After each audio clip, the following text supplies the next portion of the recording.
In the American West, some of the most powerful stories were written in the dust and blood. They're tales of hope, ambition, and far too often brutal tragedy. But there are a few as haunting or mysterious as the story of the Oatman family. Their dream of a new life in California was shattered in an instant, leaving behind a legacy of violence and survival, but also left a question that still lingers today. Was the lone survivor truly rescued, or was she taken from the only home she had left? He woke to the Arizona sun beating down on him, his head split open. The last thing he remembered was the crack of a war club, stumbling back to his family's wagon. 15-year-old Lorenzo Ottman found a scene of complete devastation.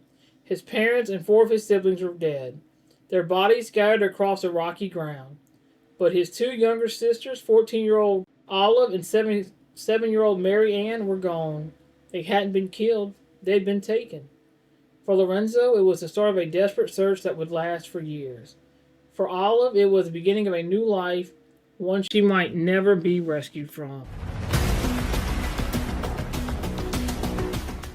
The story doesn't begin with bloodshed, but with faith. In August of 1850, Royce and Mary Ann Ottman and their 7 children joined a wagon train of about 90 people. They were Brewsterites, a splinter group of Mormons who had rejected the leadership of Brigham Young in Utah. Their leader, James C. Brewster, claimed that the true gathering place for the faithful wasn't Salt Lake City, but a spot near the Colorado River in what would one day be California.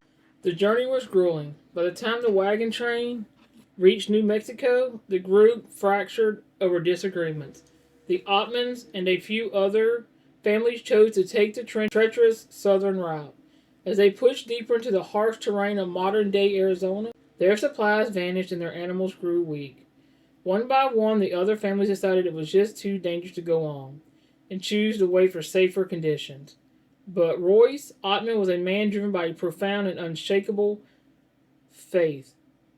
Ignoring warnings about hostile territory and his family's near starvation, he made a fateful decision. In February of 1851, near the Gila River, the Ottmans pushed onward alone. They were 90 punishing miles from the safety of Fort Yuma. With almost nothing left to eat, their dream was turning into a desperate gamble for survival. 4 days into their solo journey, their worst fears came to life. A group of about 19 Native Americans approached their camp. Olive would later identify them as Apache, but historians are now believe they were likely Toki Paya, Giveapai. They seemed peaceful at first, asking for tobacco and food. Royce Ottman, knowing his own children were starving, gave them some bread but refused to give them any more. The men pulled back and spoke to each other briefly, and then attacked with savage yells. Armed with heavy war clubs, they fell upon the family. In just moments, Royce, his pregnant wife Mary Ann, and four of their children were killed. Amid the chaos, 15-year-old Lorenzo was brutally clubbed, thrown over a 20-foot rocky embankment, and left for dead. The attackers looted the wagon, taking what little the family had. But they didn't kill everyone. Olive and her 7-year-old sister, Mary Ann, were spared.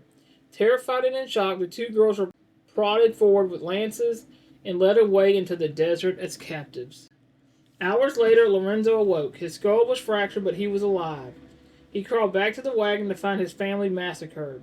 Seeing his sisters were gone, he began an agonizing journey to find help. He eventually stumbled into a settlement, barely clinging to life, and was taken to Fort Yuma. His survival was a miracle, but it was a miracle haunted by the image of his missing sisters, and it lit a fire in him that would define the next 5 years of his life. For Olive and Mary Ann, the nightmare was just beginning. Their Giveapai captors forced them on a brutal march for days with little food or water, their bare feet torn by the harsh desert. For a year they lived as slaves in a Giveapai village near what is today Agula, Arizona. Forced to forage for food and haul water and wood, all under the threat of constant beatings, they lived in fear on the very edge of survival.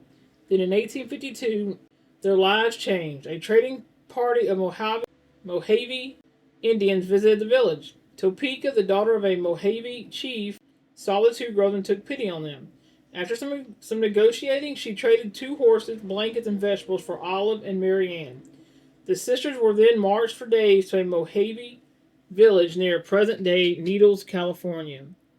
Life was with the Mojave was a world away from their treatment by the Giveapai. They were adopted by the family of the chief, Espanol, and his wife, Espanio. They weren't slaves anymore, but were treated as part of the family. Soon after they arrived, both girls received a traditional Mojave tattoo, 5 bold vertical lines of blue cactus ink etched into their chins. While sensationalized accounts would later call this a slave mark, its real meaning was much deeper. The tattoo was a sacred symbol believed to ensure a safe journey into the afterlife, a mark given to members of the community, not to captives. But even kindness could protect them from the harsh realities of the land. A severe drought led to a famine that devastated the region. The crops failed and the Mojave began to starve right alongside their adopted daughters. 7-year-old Mary Ann, already frail, couldn't endure the hardship. In 1855, she died of starvation. Olive later remembered how the chief's wife, Oatman, mourned with her. Weeping through the night, Olive was now truly alone, a white girl with a tattooed face living among a people who were now her only family. The story of Olive Oatman is a stark reminder of the brutal realities of the American frontier, but it's also the story of incredible resilience. If you find these forgotten histories as fascinating as we do, please consider subscribing to our channel and clicking the bell icon so you don't miss my next journey into the past. While Olive was becoming part of Mojave life, her brother Lorenzo was consumed by a single mission, finding his sisters.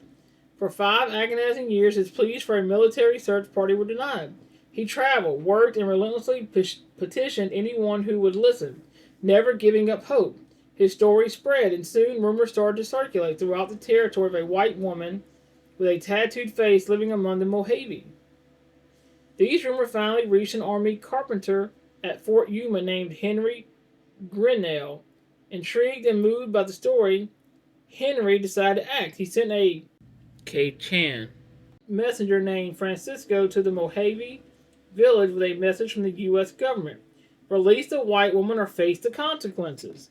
The Mojave was torn. They feared retaliation from the U.S. military, but Olive was one of their own. She had lived with them for 4 years, spoke their language, and followed their customs.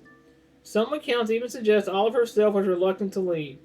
She had been told she could go wherever she wanted, but was afraid to travel alone. Still, the ultimatum from the U.S. government forced their hand. After tense negotiations, the Mojave agreed to release the now 19-year-old Olive in exchange for horses and blankets. In February of 1856, Olive Oatman, escorted by the Mojave, arrived at Fort Yuma. She was dressed in traditional Mojave attire, her skin darkened by the sun, and the blue tattoo on her chin, a stark symbol of her incredible journey. Days later, Lorenzo arrived. The siblings who had last seen each other at the site of their family's murder 5 years earlier were finally and tearfully reunited. Olive's return to American society was anything but smooth. She was no longer just Olive Oatman. She was a national celebrity, a walking spectacle. Her story captivated a country obsessed with the Wild West. In 1857, a Methodist minister named Royal B. Stratton tracked down the siblings and wrote a book about them called Captivity of the Oatman Girls. The book was an instant bestseller, selling over 30,000 copies and making Olive famous. But it was also a product of its time, a sensationalized story that played into a prejudice against Native Americans, calling them savages. Stratton's account was filled with dramatic, often exaggerated descriptions of horror. They clashed with Olive's own earlier interviews, where she described the Mojave's kindness. The book claimed the tattoo was a slave marking, a story Olive herself would repeat on lecture tours, often wearing a veil to hide her face. It was likely a story she felt forced to tell just to be accepted back into society that couldn't possibly understand her complicated reality. The real story was much more complex. Evidence suggests Olive had chances to reveal herself to white surveyors who passed through the Mojave territory, but she chose not to. She had become part of a family and a culture. After her so-called rescue, those who knew her described her as grieving and unsatisfied. Questions about whether she had married or had children with the Mojave followed her for the rest of her life, though she always denied it. In 1865, Olive married a cowman named John B. Fairchild, adopted a little girl, and settled into a quiet life in Sherman, Texas.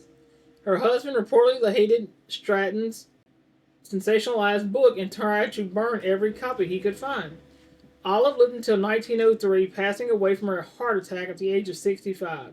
She carried her story both on her skin and in her heart for the rest of her life. Her legacy is one caught between two worlds. Was she a victim who endured 5 years of brutal captivity, Or was she a survivor who found a new family only to be forcibly rescued and returned to a world she no longer fully belonged to? The blue lines on her chin were seen by the 19th century America as a mark of savagery, but to the Mojave they were a path to the afterlife. For Olive Ottman, they became a permanent symbol of a life defined by unimaginable laws, unlikely survival, and a complex identity that history is still trying to understand. Her story isn't just a tale of a massacre in the desert, but a profound and human mystery etched in the ink on her skin.